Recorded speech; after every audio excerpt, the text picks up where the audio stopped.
Desiree's Baby by Kate Chopin, Episode 2, The Letter in the Drawer. Desiree was miserable enough to die. She sat in her room one hot afternoon in her peignoir, listlessly drawing through her fingers the strands of her long, silky brown hair that hung about her shoulders. The baby, half naked, lay asleep upon her own great mahogany bed that was like a sumptuous throne with its satin-lined half canopy. One of LeBlanche's little quadroon boys, half naked too, stood fanning the child slowly with a fan of peacock feathers. Desiree's eyes had been fixed absently and sadly upon the baby, while she was striving to penetrate the threatening mist that she felt closing about her. She looked from her child to the boy who stood beside him, and back again, over and over. Ah! It was a cry that she could not help, which she was not conscious of having uttered. The blood turned like ice in her veins, and a clammy moisture gathered upon her face. She tried to speak to the little quadroon boy, but no sound would come at first. When he heard his name uttered, he looked up, and his mistress was pointing to the door. He laid aside the great soft fan and obediently stole away over the polished floor on his bare tiptoes.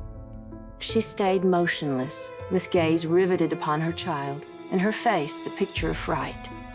Presently her husband entered the room, and without noticing her, went to a table and began to search among some papers which covered it.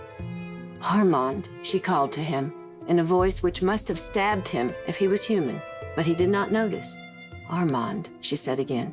Then she rose and tottered towards him.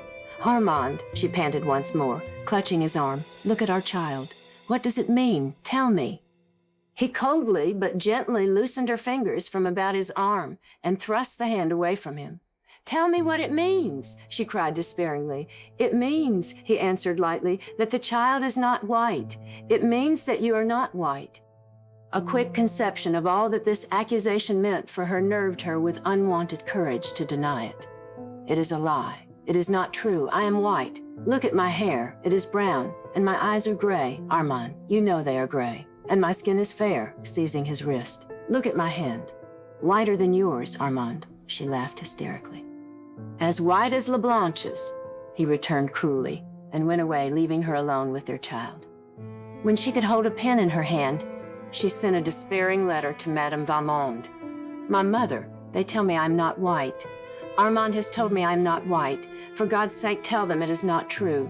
You must know it is not true. I shall die. I must die. I cannot be so unhappy and live." The answer that came was brief. "My own Desiree, come home to Valmond, back to your mother who loves you. Come with your child." When the letter reached Desiree, she went with it to her husband's study and laid it open upon the desk before which he sat.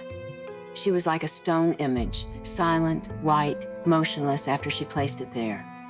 In silence, he ran his cold eyes over the written words. He said nothing. "Shall I go, Armand?" she asked in tones sharp with agonized suspense. "Yes, go. Do you want me to go?" "Yes, I want you to go." He thought Almighty God had dealt cruelly and unjustly with him, and felt, somehow, that he was paying him back in kind when he stabbed thus into his wife's soul. Moreover, he no longer loved her because of the unconscious injury she had brought upon his home and his name. She turned away like one stunned by a blow, and walked slowly towards the door, hoping he would call her back. "Goodbye, Armand," she moaned. He did not answer her. That was his last blow at fate. Desiree went in search of her child. Zandrine was pacing the somber gallery with it. She took the little one from the nurse's arms with no word of explanation, and descending the steps, walked away under the live oak branches. It was an October afternoon. The sun was just sinking. Out in the still fields, the Negroes were picking cotton. Desiree had not changed the thin white garment nor the slippers which she wore. Her hair was uncovered, and the sun's rays brought a golden gleam from its brown meshes.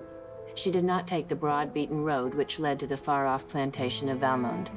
She walked across a deserted field where the stubble bruised her tender feet, so delicately shod, and tore her thin gown to shreds.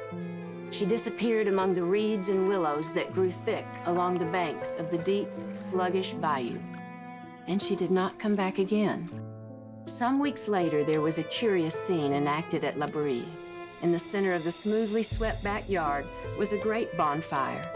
Armand Aubigny sat in the wide hallway that commanded a view of the spectacle, and it was he who dealt out to a half-dozen Negroes the material which kept this fire ablaze. A graceful cradle of willow, with all its dainty furbishings, was laid upon the pyre, which had already been fed with the richness of a priceless layette. Then there were silk gowns, and velvet and satin ones added to these, laces too, and embroideries, bonnets and gloves, for the corbeille had been of rare quality.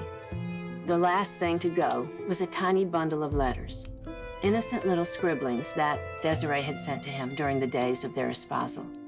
There was the remnant of one back in the drawer from which he took them, but it was not Desiree's. It was part of an old letter from his mother to his father. He read it.